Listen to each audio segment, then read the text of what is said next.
Sejarah mencatat sejumlah pemimpin negara yang masa kekuasaannya membawa malapetaka bagi rakyat yang dipimpinnya.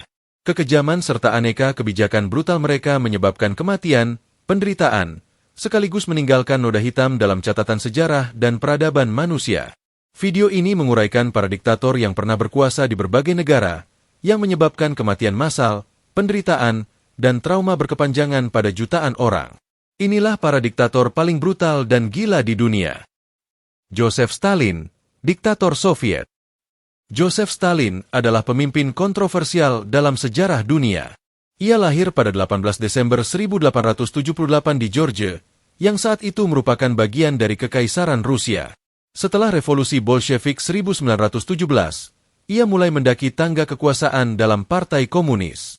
Pada 1924, setelah kematian Vladimir Lenin, ia berhasil mengonsolidasikan kekuasaan dan menjadi pemimpin de facto Uni Soviet. Di bawah kepemimpinan Stalin, Uni Soviet mengalami transformasi besar-besaran melalui industrialisasi yang cepat dan kolektivisasi pertanian. Program-program itu bertujuan mengubah Uni Soviet menjadi kekuatan industri yang modern. Namun, kebijakan itu seringkali dilakukan dengan cara yang brutal. Ribuan petani dibunuh atau dipaksa ke dalam kolhoz atau kebun kolektif, dan banyak yang meninggal akibat kelaparan yang diakibatkan oleh kebijakan pertanian yang gagal. Contoh paling tragis adalah Holodomor, kelaparan massal di Ukraina pada awal 1930-an yang menyebabkan jutaan kematian. Stalin juga dikenal karena kebijakan represi yang keras terhadap lawan politik dan kelompok yang dianggap ancaman.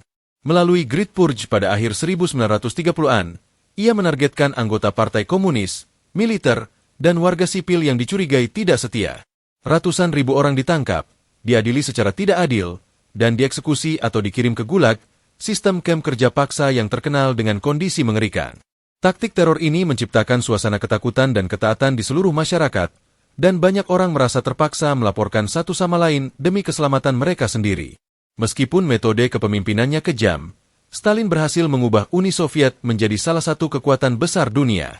Selama Perang Dunia Kedua, ia memainkan peran kunci dalam mengalahkan Nazi Jerman, terutama dalam pertempuran Stalingrad yang jadi titik balik dalam perang.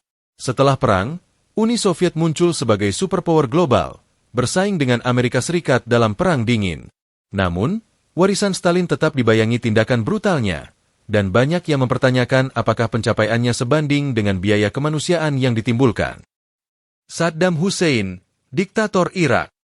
Saddam Hussein adalah pemimpin diktator dalam sejarah modern yang memimpin Irak dari tahun 1979 hingga 2003. Lahir pada 28 April 1937 di Al-Auja, dekat Tikrit, Saddam berasal dari latar belakang yang miskin. Ia bergabung dengan Partai Ba'ath Arab Sosialis pada 1957 dan terlibat dalam kudeta yang menggulingkan pemerintahan monarki Irak pada 1968. Setelah kudeta tersebut, ia secara bertahap naik pangkat dan akhirnya menjadi presiden pada 1979 setelah mengalahkan lawan politiknya. Setelah mengambil alih kepemimpinan, Saddam Hussein segera mengonsolidasikan kekuasaan dengan menghapus semua bentuk oposisi. Ia menggunakan taktik kekerasan dan teror untuk menegakkan kontrol, termasuk penangkapan, penyiksaan, dan eksekusi terhadap lawan politik. Rezimnya dikenal karena pelanggaran hak asasi manusia yang parah, dengan banyak orang hilang dan dibunuh tanpa proses hukum. Saddam juga terkenal karena penggunaan senjata kimia terhadap kelompok-kelompok tertentu, termasuk serangan terhadap bangsa Kurdi di utara Irak pada akhir 1980-an. Saddam Hussein memimpin Irak selama Perang Iran-Irak, yang berlangsung dari tahun 1980 hingga 1988. Perang itu menyebabkan kerugian besar bagi kedua belah pihak, dalam hal manusia maupun ekonomi. Saddam berusaha memperkuat posisinya di kawasan tersebut dengan mengklaim kemenangan meskipun Irak mengalami kerusakan parah. Setelah perang, ia mengadopsi kebijakan ekonomi represif yang menyebabkan kesulitan bagi rakyat Irak, tetapi tetap mempertahankan kekuasaan melalui kontrol ketat terhadap sumber daya dan media. Pada 1990, Saddam Hussein melakukan invasi ke Kuwait, yang memicu reaksi internasional dan menyebabkan Perang Teluk pada 1991.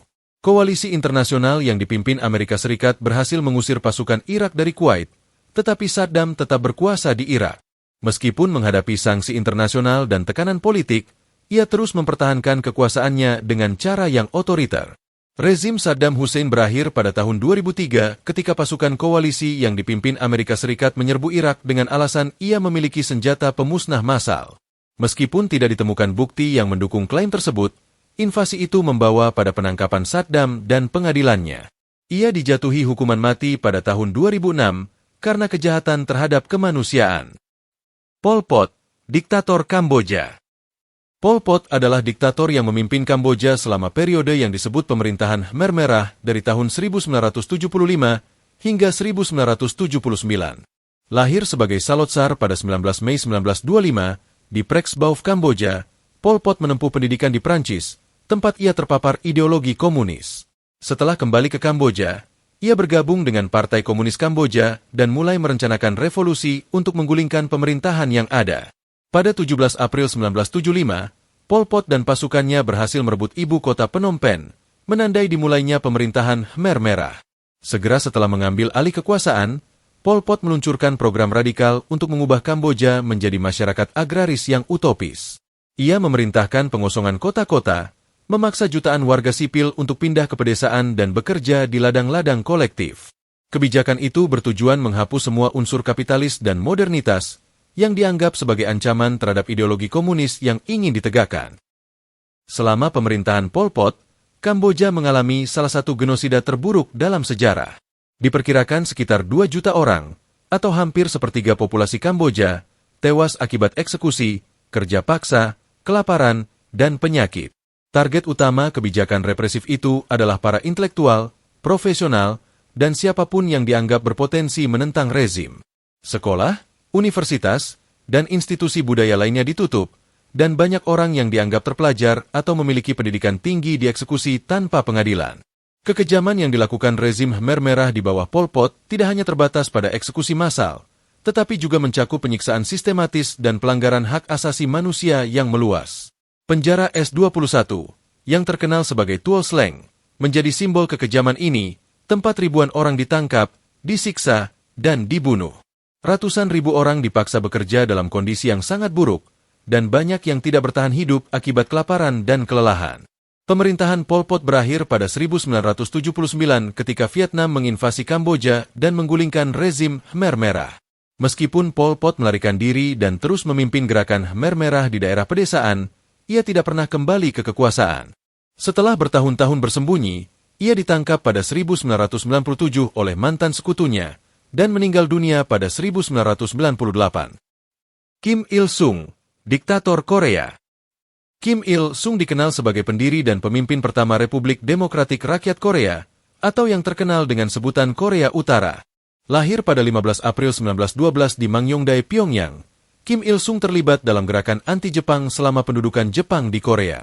Setelah Perang Dunia Kedua, Korea dibagi menjadi 2 zona, dengan Kim Il-sung menjadi pemimpin Korea Utara yang didukung Uni Soviet. Pada 1948, ia secara resmi mendeklarasikan berdirinya Republik Demokratik Rakyat Korea.